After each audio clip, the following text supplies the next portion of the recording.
Hey everybody, what is going on? I hope you're all doing well and welcome to another tutorial video. In this video, I'll be explaining the process behind divorcing or quote unquote divorcing somebody in Skyrim. So let's get right into it. And first of all, I want to ask you to please excuse me for using screenshots.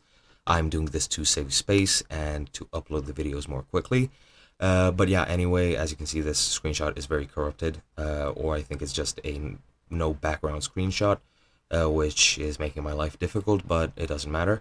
Anyway, once you're actually married in Skyrim through using the Amulet of Mara and doing the wedding ceremony in the Temple of Mara in Riften, you will have a spouse which will be waiting for you in your home. If you are the owner of any home, you should probably get a home since you can stash your items there infinitely.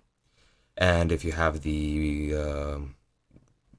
what's it, Hearthfire, I think, you will be able to get children and anything. But this tutorial isn't about houses. This is about divorcing. But yeah, long story short, you cannot divorce in Skyrim. There is no option to actually divorce. There is no functionality. You might be able to add it through mods.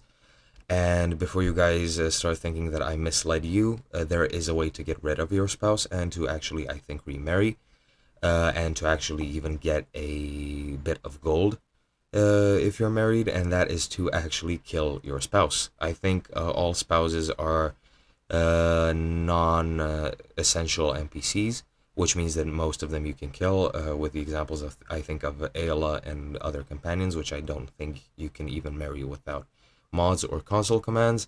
But yeah, just kill them and you'll be divorced. You can remarry and you will get a bit of gold from the Jarl, and that is pretty much it. I hope you guys enjoyed, and I'll be seeing you in another video.